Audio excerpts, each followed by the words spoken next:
Well, thanks for being here today. I appreciate everybody making the time and braving the elements. Interesting opportunity that we have today to introduce 15 signees and one preferred walk-on to our 2018 signing class.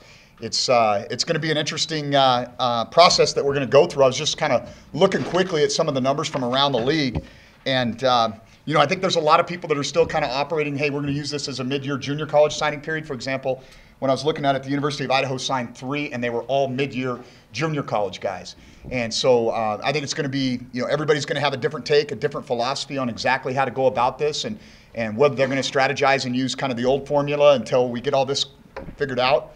What we did, and I think it's really a tribute to our staff, was really work off of kind of more of an FBS model, try to lock in as many kids as we could here in December, and that would open up a lot of clarity for us and also allow us to really expend the resources where we need to the most as we get into January and into the second signing period in February.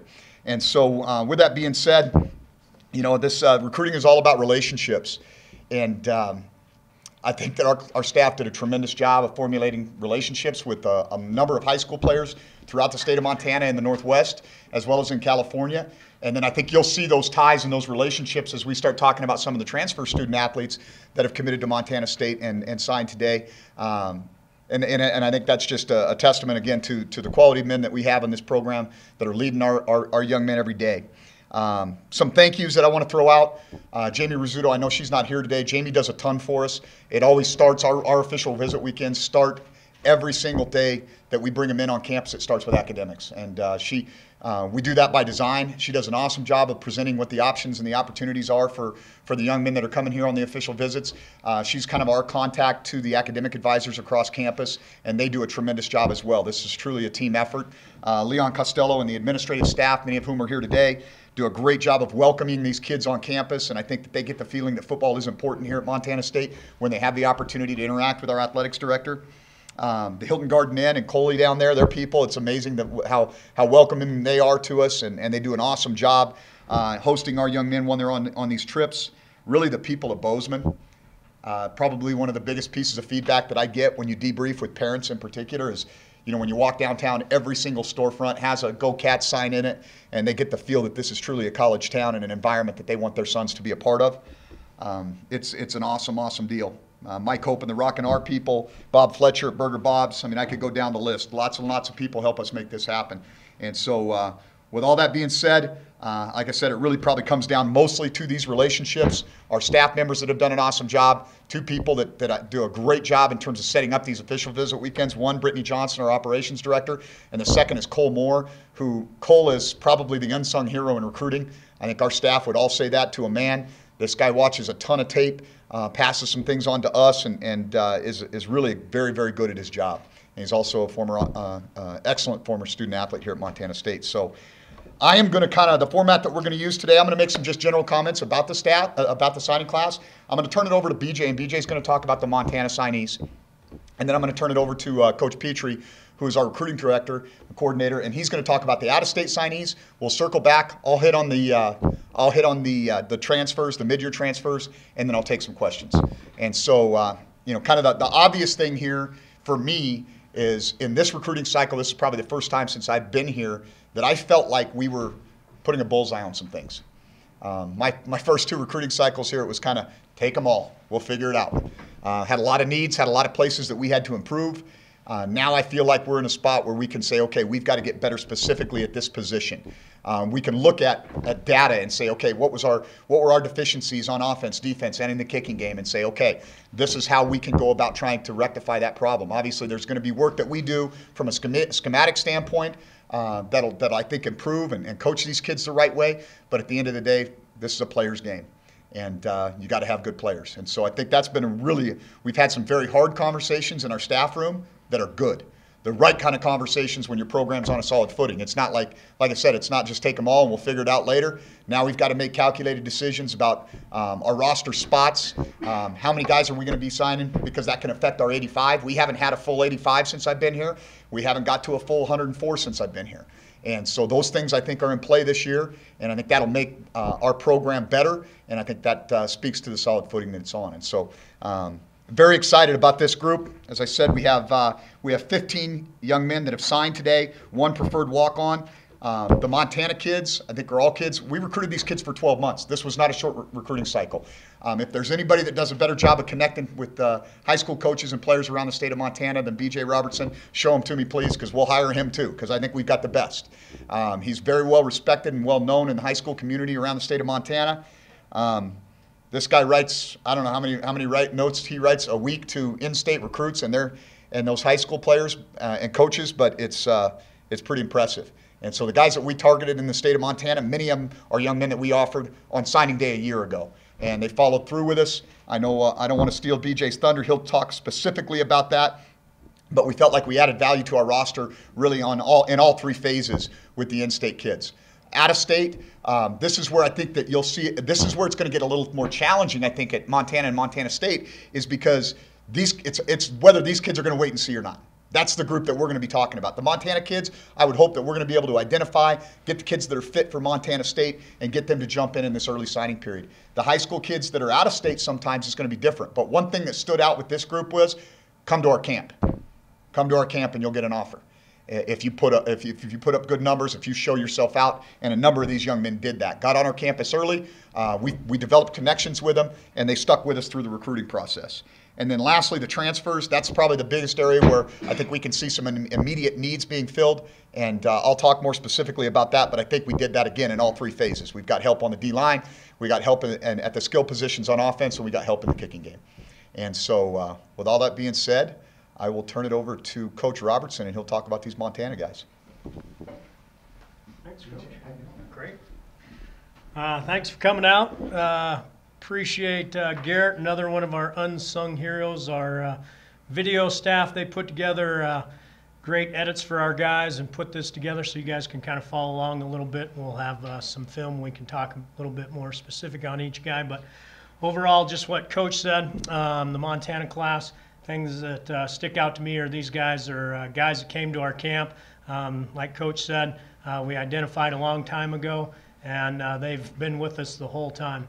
I think that's the big thing that really, kind of with the change over the hill, that made me feel good about the guys we're getting, is they weren't guys that, hey, we were just showing up at their door asking, hey, these guys were guys that have been with us since March, February, and said, hey, this is where I want to be, and they've been with us the whole time. So we'll get started. Probably it's going alphabetical, but probably the guy with the most accolades in the state that kind of has name familiarity is Nolan Askelson, Billings senior.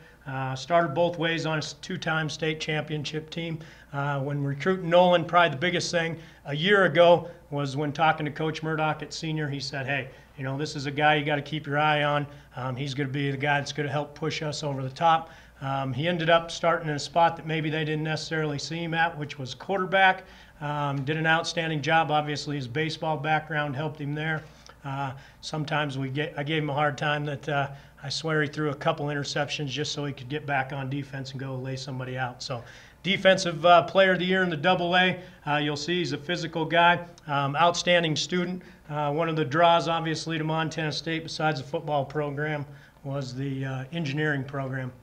So taking a quick look here, you'll see here, intelligent guy, blitzing him up the middle. Okay, he's getting blocked. What's he going to do, right? He's not just going to sit there and hand fight with the guy. He's going to get out, a little flush of the quarterback. Here he is, closes the gap, takes him down, adds a little insult to injury at the end, which you love that. Okay, here he is off the edge. Again, reads it, comes up the middle. Again, sure tackler, physical guy, off the edge. He's got a little juice coming there, you can see. Last but not least, I thought this one was kind of my favorite. You watch Nolan's, a lot of times you watch linebackers and they're blitzing free and making tackles, and you're like, well, I hope the guy can make a tackle when he's unblocked. But here, takes on a blocker here, okay, gets underneath his pads, takes him out, and there's relentless, right? Staying with him, obviously that's a good player. He's taken down there with one arm. So, again, excited to have Nolan Askelson joining. Jeff Choate, obviously the name's familiar. Big thing that stuck out to me, when recruiting, is going into the high schools and talking not only to Coach Weshy at Bozeman High, but the coaches around the state. Jory made a huge impact in his senior year, led to AA in sacks and tackles for loss. But then you go into Bozeman High. Obviously, he's only been at Bozeman High for 2 years. Was voted captain by the team, and then ended up being the Hawk of the Year, which is their most outstanding football player, which that's voted on by the players, and that's a huge testament to a guy that's only been in the school 2 years. So again, high motor guy, football intelligent guy. You can see here, again, like I said, making a lot of plays in the backfield, low pad level, good get off, taken out there. Again, you can see coming off the edge, like how he's staying square here, a little zone read. Okay, plays the running back, then has the short area burst here to get in and make the tackle. Again, coming off the edge, another opportunity here. Again, lowering his pad level, burst, taking out another guy with a little bit of speed and nullifies him before he gets started. Here, probably my favorite clip overall. Again, a little bit undersized, probably playing at the DN. We'll look at transitioning him to a linebacker. But again, pad level, just straight force, taking the guy all the way back to the quarterback, taking him out. Again, got to love that physical nature. Can't teach that. Mark Estes, kind of a little story on Mark, obviously. Most guys are familiar, started out in Drummond, an 8-man player. So he and I have been laughing that this year is kind of his redshirt year. So he got to take the step up to the AA, if you will, getting accustomed to the 11-man game. I think that's only going to help him. Obviously, also, he had to learn a new system, new teammates, all those sorts of things. And a lot of times, being a small school guy, all of a sudden you come to the big program, and now you're kind of, trying to figure out, hey, is this a fit? There's extra guys on the field, all that stuff. Mark's already gone through that process with a year at Glacier. Obviously, Glacier didn't have the year that Coach Bennett and those guys were hoping for or kind of are accustomed to. But, talking to Coach Bennett, played him both ways at times. They made a switch at their quarterback position through halfway through the season, and you really saw Mark kind of take off from that. But again, multiple sport athlete. He won the 100, 200, and 400 last year in the Class C. So again, a guy that's got some speed, and you'll see that in these clips that Garrett put together. So again, okay, blowing the top off. Okay, you can see he's behind him. Good ball skills. Again, he did play some basketball as well. This year he's just doing football and track. So again, we'll see how his speed matches up with the AA guys. I'm excited for that. But again, over the shoulder, tough ball, tracks it, brings it in. Outstanding body control there. And again, if he gets behind you, you're not going to catch him. We talked about his speed overall. So excited about Mark. And like I say, having that red shirt year, taking the next step now and bumping it up to the FCS level. Local guy, Logan Kleinhans. Again, coming from a great passing offense, Coach Weshy down at Bozeman. You saw what the last Bozeman receiver we got last year did. This season as a true freshman. Logan also, the thing that I love about Logan, obviously, is a special teams guy. If you flash back to the state champ or to their playoff game against Billings Senior, starts out the game with kickoff return for a touchdown, easy for me to say. So again, a guy that you can get the ball to. Again, he's across the middle kind of receiver, but he also has the ability to take it the distance. The other thing, again, a multiple sport athlete, an all-state trackster last year. So taking a quick look at him. Again, didn't maybe have the complement as the receiver that he had last year, not having Lance out there. But again, you can see just a little quick hitch, has the ability to get back to the outside and then take it the distance. Again, you see him going up here, maybe a little bit of that track ability that him and his family are known for. Obviously, he had an older brother, Jake, that was a heck of a trackster at Bozeman as well. And then down here at the bottom, again, they got him the ball in a lot of different ways. But again, excited to have him and looking forward to the steps he takes as a receiver. Joe McElroy, kid out of Missoula, Loyola. Again, good student, private school, kid that Loyola came down to camp as a team, but also Joe made it to the individual camps. Again, good size frame, multiple sport athlete, currently playing basketball, has great feet. That was probably the first thing that jumped out at Coach Choate.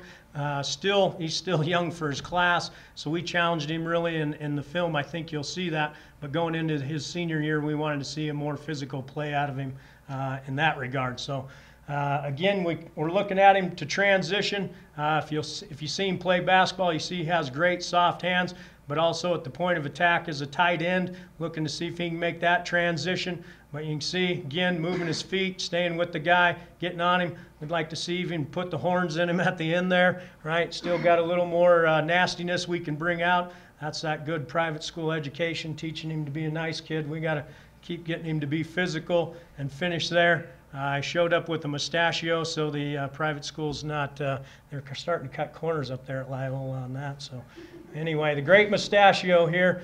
Again, just loving this right here, the line of scrimmage, 5. You know, he's going 10 yards down the field and burying the kid. So excited about Joey and his upside. Another Class B kid, Lane Sumner, you know, Bobcat, probably from birth, it sounds like, getting to know him. Coach Pitre knew a lot about him already because he's been coming to camps, even little guy camps in his junior high. He's always impressed. His work ethic is probably the first thing that really stood out to me in the weight room. You know, he's 5'7", 185-pound guy. He power cleans 300 pounds. Does an awesome job in the classroom. Student A's student, B student. Just an outstanding guy. So probably some of the question marks, which I think guys would ask initially, as a smaller guy, you know, can he break tackles, or is he just kind of a little water bug guy? No pun intended on the water of the field there. You guys can laugh if you want.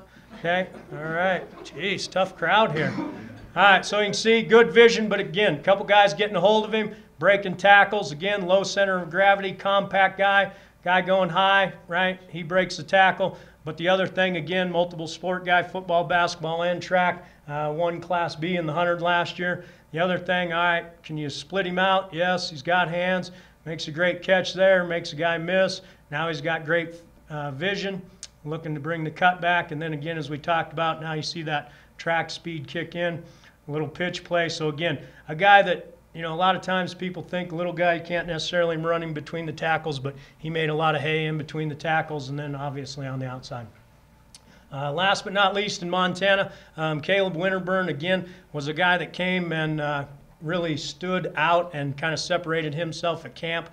Coach kind of talked about it a little bit in the press release that you guys will get. And again, he was a guy that lined up at quarterback, lined up at receiver, lined up at DB, lined up at linebacker, did whatever we asked him to do. And again, sometimes we didn't even have to ask him. He just jumped out there and did it. So again, his competitive nature was what really separated himself at camp. Obviously, besides his 6'1", 200-pound athletic frame. But again, takes Helena High, maybe a team that a lot of people didn't have predicted going to the state championship this year. He's their quarterback and leads them down to the state championship, and obviously made it a heck of a game. Obviously, there was a few turnovers and things like that didn't go their way, and obviously Senior's a heck of a team. But I really give Caleb a lot of credit, and I'm sure Coach Arnston would as well, talking to him throughout this season about Caleb. So taking a look at him, we'll see mostly quarterback stuff. We see him transitioning to the other side of the ball. But again, you love a guy that understands the offensive side, what teams are trying to take away. Again, zone read, okay, wanting the ball in his hands, making the correct read. But again, has that athleticism. Again, longer frame, measures out well, long arms, going to be an outstanding defender for us in the secondary. Again, making guys miss. Okay, one of the things on the next one, I think it is, you can see a little miscommunication here, but, you know, as the leader of the offense, remains cool, right? It's not a loss, right? Doesn't get flustered. He just takes it to the house, makes a touchdown out of a broken play. So again, really excited about the Montana guys and their work and their dedication and commitment to us out throughout the process, and appreciate all the high school coaches giving us time to get in there and coming up, sending their guys up to camp and bringing their guys. A lot of guys came to team camp, so those things were huge for us to be able to put this class together. Thanks, BJ. Thanks, guys. Appreciate it, man. Okay.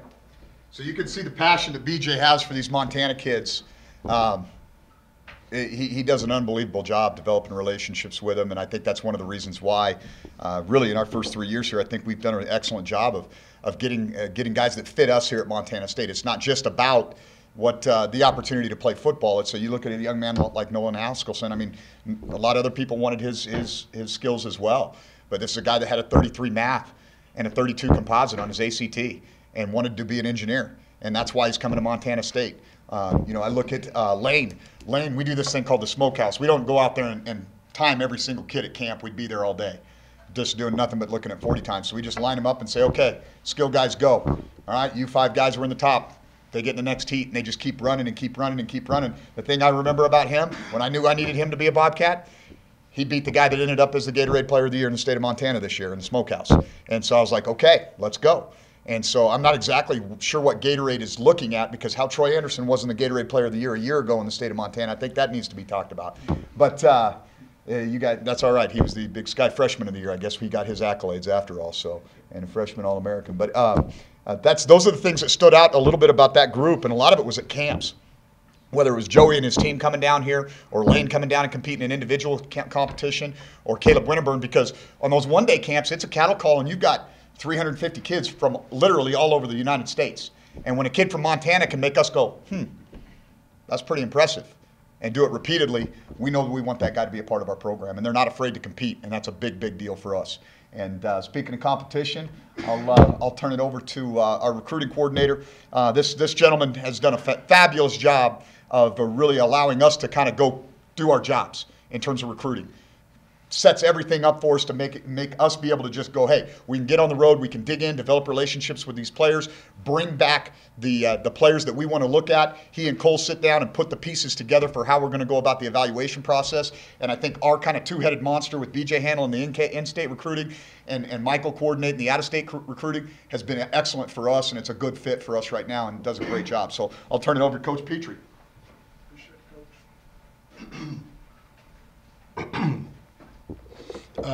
First off, I want to thank Coach for obviously giving me the opportunity to be the recruiting coordinator, but it really comes down to his vision for this program. Obviously, the staff has done a great job, but again, it comes down to his vision and saying this is kind of the way we're going to attack this thing. And as you can see with BJ talking about Nolan, talking about Caleb, those are guys that played quarterback but are able to play other positions because they're athletes. And so that kind of leads me to Casey Bauman. For Everson, Washington, Nooksack Valley High School. Casey is a big-time athlete, a dual-sport athlete. As Coach has in the press release, Casey was a kid that's averaging 25 points a game playing basketball, great length, came to camp this summer, and outside of playing quarterback, we had him doing some things as a tight end, had him doing some things as an outside linebacker, and that's one of the reasons we're fired up about him. And more importantly, he comes from a phenomenal family and is a great young man and is going to do a great job here in Bozeman, representing himself and representing the Montana State Bobcats. This is a throw that we need somebody to make. Look at that seam ball right there. There it is, attack the middle of the field. Up next, Justin Colley, 5'9", 195-pound running back from Venice High School in Los Angeles. Justin is an explosive athlete, really does a lot of different things, plays on both sides of the ball, plays running back, plays receiver, plays linebacker. And one of the things, there we go, sorry about that. One of the things that we loved about Justin is his versatility out of the backfield with his ability to catch the ball. And I think we all think this, his best football is ahead of him. You know, he has to continue to develop himself physically, but again, a phenomenal young man that wanted to come here because he's interested in being an engineer. And so, again, it's a great fit. And really for the out-of-state guys, once we get them here to Bozeman, it's an easy sell. Because, again, the community accepts them. Leon does a phenomenal job giving up some of his time and coming and talking to those young men and their families. And so, again, I think what they understand when they leave here after their official visit is football is important to us here at Montana State, and most importantly, want to find phenomenal young men to represent Montana State University. Sorry about that. There we go. Tyrese Gibson. So the twins, kind of the way we've kind of described these guys. So Tyrese and Tyree, long athletes out of Paramount, California. Coming in as playing DBs, but honestly, those guys can play on either side of the ball because of their skill set. Long, competitive, athletic guys.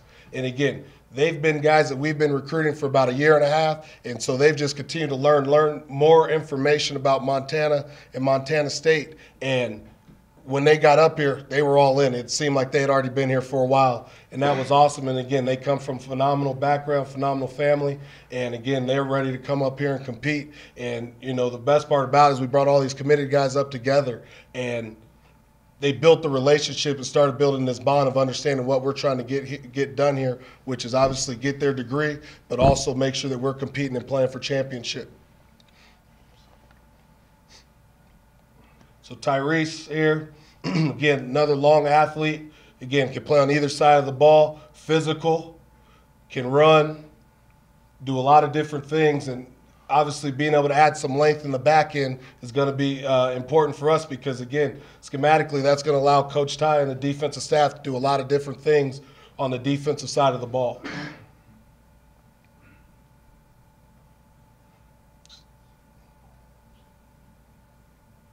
And last but not least, from our out-of-state guys is young man by the name of Derek Snell. Derek came to camp from Alaska, and you know, talking to his family when they were here on their official visit, they were blown away and with just their opportunity to be here in Bozeman and everything Bozeman had to offer. And when he got that offer, they said they were ready to commit right there on the spot. And so again, it speaks to this place and the people here at this place. One of the things that we love about Derek is he's a very versatile athlete. I mean, as you can see on the film, and I know we only have a few clips, he lines up at tight end, running back, receiver, quarterback. He does just about anything for his football team, and that's why he was a Gatorade Player of the Year in Alaska. And he's a pretty dang good basketball player, too. We were in Universal Athletics, and we were kind of messing around with a basketball, and he said, okay, this kid's a baller, you know. And so, again, we're excited to get him into the in the blue and gold. And, again, I know he's gonna do some good things for us. All right, we'll roll into these transfers. So, and then we'll take some questions and kind of wrap things up. I appreciate everybody being here. When we're examining what we need to do at the mid-year, there were really a handful of things that we felt that were important. One of them was providing some depth and some competition at the place kicking position. Joe Padmos had a tremendous year for us as a punter, was second team all-league. We were among the best in the league and in the country in terms of our net punting, and so we felt like that was in a good space. And with our situation at kicker, we just felt like we need a guy that can be a weapon for us on kickoffs.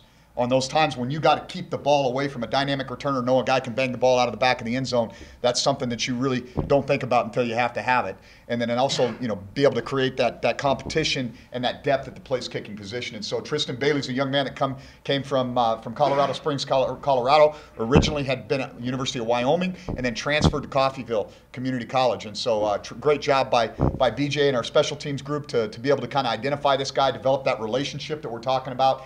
Finished the year very strong, was an 85% touchback guy, and then there was 9 for 9, made his last consecutive 9 field goals at Coffeyville. The thing that stood out to me, you can see the pop on the ball that he has, but he gets great elevation on his place kicks as well. And when you can, in this league, there's some long guys that'll come after you up the pipe, and so I know it may not be the sexiest sign, but it might be one of the most important ones, at the end of the day. Because you could, those of you in this room that had to live through some of the painful things that happened to us last year, you'd like to have 3 or 3 or 3 here or there. And if we did, we might have been a little bit happier with the final record that we had. So very excited about Tristan. He's a big physical kid. He does not look like a kicker.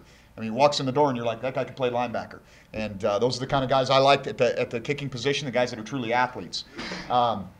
Travis Johnson, highly touted young man. Actually, we talked about relationships and how important those are in the recruiting process. Travis was a freshman in high school when Michael was at Servite High School. And they maintained a relationship and a connectivity from A.J. Gass, the head coach, to Coach Pitre. Travis enrolled early at the University of Oregon, so he graduated and enrolled early in March before his true freshman year. Competed for the job with Dakota Prue Cup and went right down to the wire in fall camp, and it was talking to one of their former coaches, their former offensive coordinator. It was basically a flip of the coin. And they went with Dakota. Things didn't end up working out right. Then insert some guy named Herbert, and Travis is looking for another opportunity to kind of restart his career. Transferred, he's an outstanding student. I think it was he 3.7? 3.9. Well, cut the guy short right there. But outstanding student, great family. Had an opportunity to really engage with his mother on the official visit this last weekend. I think he sees this as an opportunity to be in a position where his skill set is valued, very similar in terms of some of his athletic ability to what Chris has. We see it as an opportunity for a young man like Chris to be challenged and pushed. And that's what we need to be our best in this program. If we get championship level quarterback play, look out. And that's what we're hoping Travis can come in and compete with guys that are in the program like Tucker Rovig and Chris Murray, and bring some maturity and some experience with him. I'd say very similar skill set. Like I said, you can see his height and weight, a little bit bigger than Chris, but similar athlete, and is an accomplished player, and is a guy that I think brings immediate credibility to that room when he steps in there with some of the things that he'd achieved as a high school player as well. These are some of the junior college highlights you can see. Talked about his ability to move without, kind of when the offense breaks down, what can he do outside the pocket offense? You can see his speed and athleticism there. I don't think that's going to be questioned. I think he's going to step in and everybody's going to go, yeah, that guy's a good player. This is probably where you can see it here, is making these throws right here from the far hash and then spotting the ball on a curl route at 15 yards. Good deep ball thrower as well, and I think those are things that are going to add value to our roster. And that's what the objective was we needed to create competition and add value at that quarterback position. At the end of the day, I think we're going to be able to put a team out there that is going to be good enough to compete for a championship if and only if we have championship level quarterback play. And so Travis is going to be a young man that I think can help elevate that room. Big Bacon, Tyler Nate, okay, talked about relationships again, okay? So here's a young man that was at Indiana University, but he's from Euless Trinity High School. We've got a lot of former really great Bobcats, one of them in this room, and Denarius McGee, that are graduates of Euless Trinity. Samuel Leota is a young man that's in our program right now. Followed this guy there. One of the former assistant coaches here, Noah Joseph, who's a secondary coach at Indiana University now. Hey, this guy's got caught in the wash a little bit. They brought him in. He played a bunch as a true freshman. Wildcat quarterback, did a lot of different things for him. In fact, I think he wasn't he the Big 12 or Big 10 offensive player of the week one week against Maryland? And then they had a coaching change. And they shifted from kind of this gun run style to more of a one-back conventional stuff. And he kind of got caught in the wash there. They asked him to make a position change, really wanted to be a ball carrier. And if you look out the window today, I hope we play in some games and somebody's got to tackle this guy because they're not going to enjoy it. And when Nick walked out the door, we realized, hey, we need to have a big back. What is this going to allow us to do? I'm hoping that it allows us to allow a guy like Troy to really sink in and be a full-time defensive player that we don't have to split as much time with. Okay, and I think that you'll see that this guy's probably got the ability to do some of that. Played quarterback, that was his primary position at Euless Trinity, and then they utilized him in that role a lot. But you can see, for a big man, he is not sloppy. He is put together well, and he's got tremendous balance. And so I think that's why he can play a skill position at this size. I'm probably dating myself here, but he's a leaner Ironhead Hayward. I mean, that's his running style for maybe some people that remember that guy. And that's a guy that I think is going to be a huge asset for us with our style in the fourth quarter of games when we're trying to grind the clock out and on short yardage and goal line situations. Bryce Sturck, a young man from Linden, Washington, Northwest Washington, was a guy that we signed at the University of Washington while I was there, and brought him in to play defensive end. We redshirted him. He was really, really good high school football program. Linden it'd be probably more kind of between A and B, maybe more like a Class A school in the state of Montana in terms of the size, but is a very, very well-respected program. And he was a guy that was an excellent player for them, was an excellent track athlete. He is a big dude that can run. And he is all of 6'4" and all of 256 pounds. And he's a guy that when we got there, it was kind of ironic. We got him there, and then the next year we signed a 4-star guy and a 5-star guy in consecutive years right in front of his position. And so it was one of those deals as we were building the program at Washington, we took some guys and tried to develop some of those guys, and he kind of got caught in the wash a little bit when we brought in 2 big-time players in front of him that have obviously pushed that program over the top. But obviously, he's a guy that was in the room that I was in. That was who I recruited. I know this young man's character. I know what he's all about. I know what his family's all about. And this guy's got everything that it takes to be a great player physically. And now we've got to be able to give him the support to say, go be a guy. Go be a guy. Go trust in yourself and believe in yourself as much as we believe in you. And this guy is going to do some spectacular things here. So we're excited about his future. You can just kind of see, this is some high school film. You can just see his length and athleticism. We will put him off the bus first. I promise you that. He's a big, good-looking son of a gun. And so, I think he gives us immediate value in a place that we needed it. If we're going to improve on third downs and takeaways, we've got to do a better job of affecting the quarterback. We can put him on the edge, and I think he can do a variety of things, whether he plays as an end, X or a jack or a joker in our base packet, or nickel package rather, or whether he plays some buck. I don't know exactly, but we'll get there and we'll figure it out. And I think all of those guys, like I said, meet immediate needs. Help us on special teams, help us on offense, help us on defense. And now the big thing for me as the head coach is, okay, with these 15 guys and 4 of them coming in early, and there may be some more. We got 72 hours here. Hopefully there'll be maybe one more that we'll get taken care of. That's a lot of clarity for us. And I look around the league and I look at it and I go, okay, Sac State 4, NAU 4, Poly 4, PSU 2, Eastern Washington 7, Montana State 15. I know we're going to be able to do a really good job with our resources and the amount of time that we have of filling our remaining needs based on the fact that we're not looking for 25 guys. We're looking for probably somewhere between 7 and 10 guys to finish this thing out. So, sorry about that. All right, questions? On Jory, so he's a preferred walk-on. Does that mean Yes. he hasn't signed yet specifically? He doesn't sign anything. He doesn't No. sign anything. I mean, it basically, we can announce them if they have been accepted to the university and or paid their housing deposit. And so it's something, we've done that with a number of young men in the past, and this was to keep the home front nice and secure, Greg. I mean, you've got to have priorities in life, and that's number one. But I will say this, and it'll probably be the last time I'll talk about him, because I'm not going to coach him. That'll either be Ty or Byron or somebody else, BJ on special teams. If we weren't talking about my son, he might be signing something. I think he's one of the top 15 players in the state, and there's no question about it. And so I'm proud of him. But it's going to be hard being. He's been a coach's kid his whole life. He knows what he's getting with his dad. Let me just put it that way. And he knows how to steer clear of me too. So. Can you talk about some of the influences of how this signing period kind of swelled? Hope to get 7, ended up with 15. What are some of the influences? Yeah, I think some of the mid-year guys, because there was so much. I mean, you look at it like December 20th. That's boom. It's right on you. And we're not talking about a lot of junior college guys here. We're talking about some bounce downs here too. And so there's a lot of factors that go into that. If some of these guys were playing in bowl games, for example, if Indiana was in a bowl game, this probably wouldn't have happened. If I didn't have the relationship that I have with some of the coaches at the University of Washington, say, okay, here's how we're going to piece this thing together, allow Bryce to continue to be a part of that program and experience the Fiesta Bowl and those kind of things, and then know how we're going to transition it. So again, relationships played a huge key in this, and timing is weird. This is a tough one, because it's such a quick turnaround when our semester starts on January 10th. And to be able to get these guys here on campus so that they can feel good about their decision to move on and make Montana State their new home, there was a lot of those things that came into it. And I don't know how this is going to work moving forward. I don't. I mean, I know this. I think for us, with some of the goals and the aspirations that we have in our program, we're going to have to probably look at more in-season visits. Because to say that, okay, if we're playing, round 2, round 3 of the playoffs, how are you going to do that? I mean, Weber, by design, probably didn't sign as many guys because they couldn't allocate the resources and the time that they would need to making a deep run into the playoffs that way. Looks like Travis Johnson, has the complete dual threat skill set. Just talk about how he's going to change maybe the competition once you guys get back out. Well, it's the quarterback room.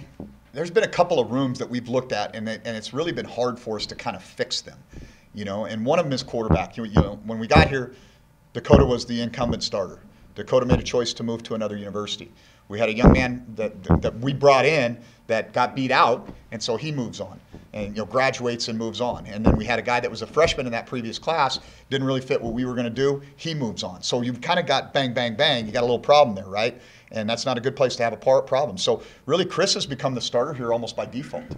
And what we've got to do is we've got to continue to increase the competition in that room, because if Chris ends up being our starter, that's good for the Bobcats because we brought in guys that were pretty good players. And if it's Tucker or Travis or somebody else, that's good for the Bobcats too. And so what we need to do is we need to create competition in that room, and I think this was a huge step towards doing that for us and not having to force a true freshman to step in and play immediately. Now we've got a guy who's redshirted and has been in the program, who I think has a big upside. We've got a young man that's a mature kid that's been around the block and he's played big-time college football, and he's stepping in the room. And then we've got a guy who, oh, by the way, has beaten Montana 2 consecutive years.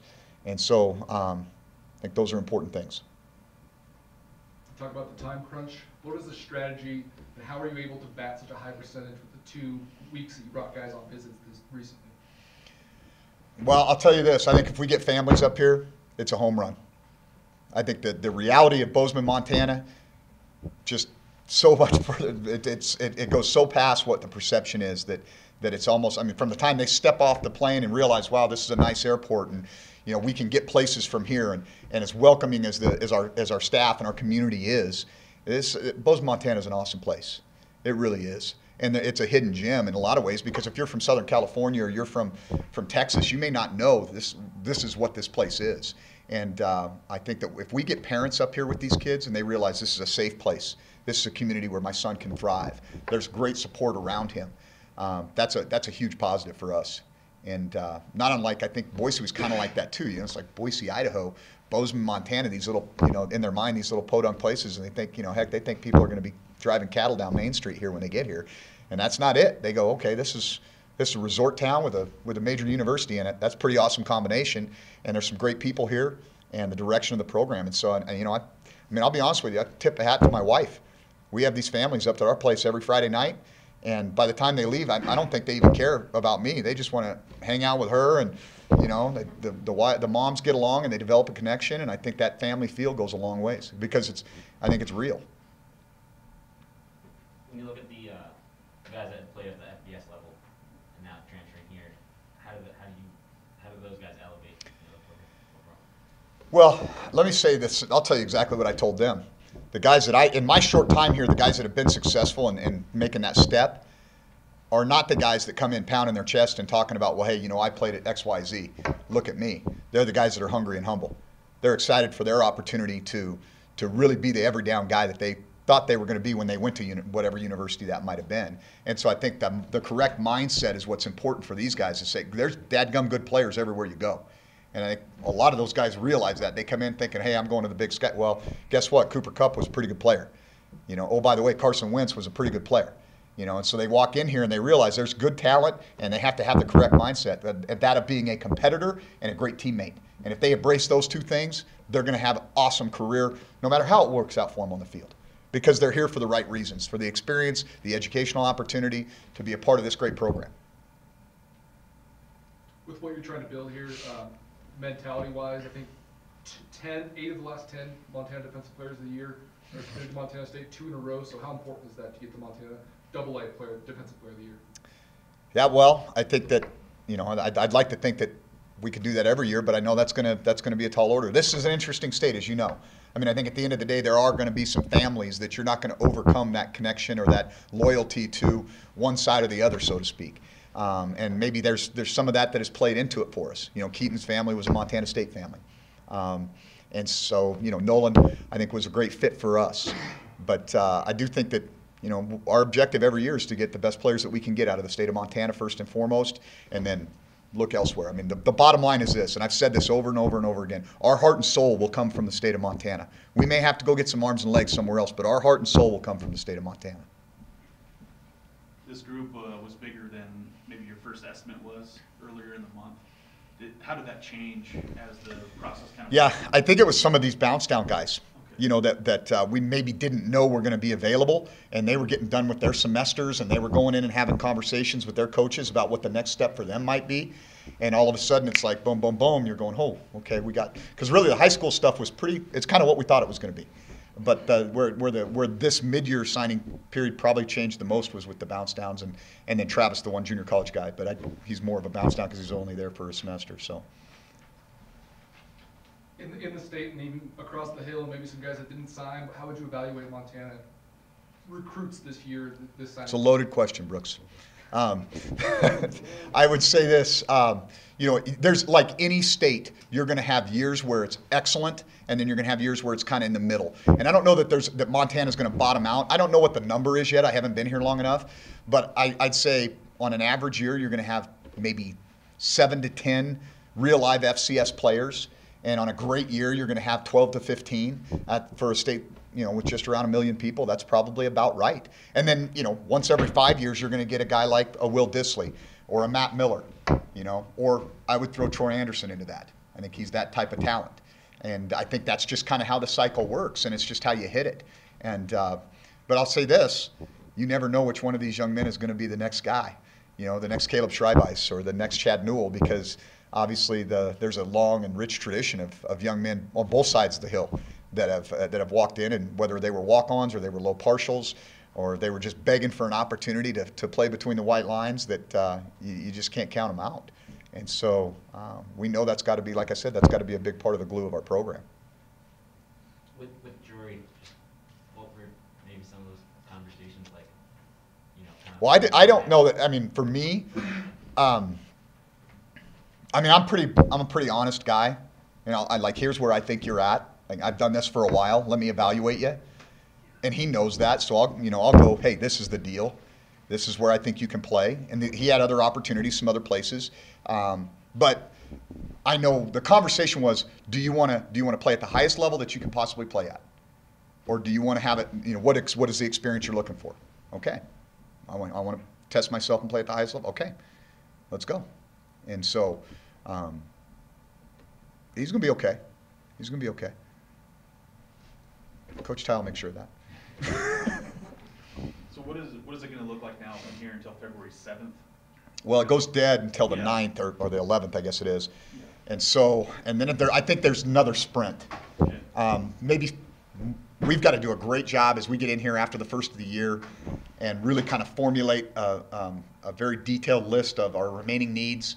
And I would kind of highlight those by saying, still defensive back, still, probably a DPR, designated pass rusher type of guy on the D line, and then offensive line are probably the three biggest priorities that we have. That's probably not a whole lot different than 99% of the other places in the country. And so we're going to have to do a really good job of digging in on that. The good news is this provides a lot of clarity for us, and we can say we don't need to cast the net quite as wide. We can, kind of hone in and put that bullseye on, a list of 4 or 5 guys at each one of those positions and find the ones that are going to fit Montana State. Can you put a number on what you think that class will be? I said 7 to 12 in this period, and it ended up being 15. And I'd probably be a little low, but I would say between 6 and 10 somewhere is probably what it's going to be. And some of that depends on, like I said, we're at or near our peak now. I mean, there's not a lot of roster room here. And so that, to me, and I know that it creates some really, I think, heartburn for these guys. And I think that's a good thing. Like, I think that means that, okay, we've got to the point where we're retaining our guys, they're developing the right way, we're rewarding guys that are in the program, former walk-ons, former partials, that are getting more scholarship money because they bought into what we're doing. And I think that's a sign of a healthy program. It makes for, a little bit tougher decisions in the staff room sometimes. But that's okay. That's a positive thing, I think.